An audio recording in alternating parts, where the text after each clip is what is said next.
Allah includes thereafter al-ju' al-khawfi wal-ju' wa naqsin min al-amwal, loss of wealth. Whether it is your own business or you're employed or whatever it may be, loss of wealth. You have to lose some of your wealth, if not all of it. Take it in your stride. Allah promised this to you. Don't become depressed because you lost money or because you lost some of your property. In fact, as difficult as it is, praise Allah. Ask Him for guidance. Seek forgiveness from Him and improve yourself. Pray that it's not a punishment from Allah, but rather it is a test to elevate your status. You're going to have a test. And the beauty of a test and the difference between the test and the punishment is when the punishment comes, it comes with destruction.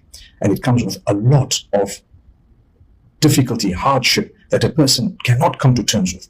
However, when it comes to a test, when by the time you've ended the test, your status is elevated and you're in a much better position. Allah says, Inna ma'al usri yusra, Inna ma'al usri yusra. Indeed, with hardship there is ease, and with hardship there is another point of ease. So with each hardship, there is more than one point of ease. But you have to go through that hardship. Don't give up during the time of the hardship. That time of the hardship may last a month or two, a year or two, more or less. It's okay. Seek help from Allah, keep trying, but don't give up. When you come out of a test, you'll always come out better, happier, closer to Allah. You come out a much more beautiful person. You're more conscious of where you're going. You understand the greatness of Allah. You're softened towards people as well. That is not a punishment. That is actually a test from Allah subhanahu wa ta'ala, which is good for you and I. Like we said, Allah Almighty says, we will test you.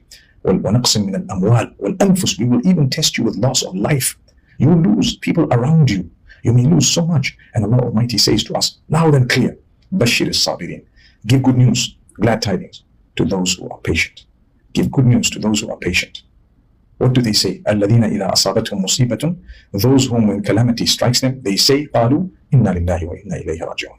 Indeed, we belong to Allah and we're all going to return to Allah Almighty. Everything here belongs to Allah. So to ponder over the greatness of Allah and His creation, even if it were documentaries that you're just sitting and watching about the telescopes that we have and so much more, that which is looking at the rest of the planets or the creatures and the cells, watching those documentaries with the right intention is actually an act of worship, because you're pondering over the greatness of Allah, the skies and the planets, the earth, the creatures, the uniqueness. Amazing. Look at medicine. Check how the human body works. To watch and to learn and to educate yourself about everything, your eyes, your nose, your tongue, your voice, your identity, your uniqueness, and so much more is actually an amazing act of worship that many people do not consider an act of worship. Allah Almighty asks us to ponder, to reflect, to look into, to study His creation. Because by studying His creation, you are going to understand that this is no way a coincidence. There has to be a maker who made this. It is absolutely mind-boggling. And wallahi, it is. Everything about creation, including the lips that I have and you have, the saliva, the digestive system, the list is endless. You spend your entire life baffled about how the heart continues to beat 136,000 times a day for years on end, with no battery, just with the power of Allah. May Allah Almighty grant us goodness. If just one thing can baffle us so much, and it's just mind-boggling, imagine the rest of the creatures of Allah. They say the smallest of creatures of Allah, if you were to spend the time studying it, you would have to spend your entire lifetime, and you still won't understand every single aspect of that particular creature of Allah. Look at the way we sleep. How amazing is it? It replenishes, it quenches, it strengthens, and it gives us a refreshing feeling when we're awake. And while we were sleeping, we were dreaming. What is a dream? How does it work? How exactly is a person when they're asleep and as they wake up? Some of these fine details, the finer details, we will never know.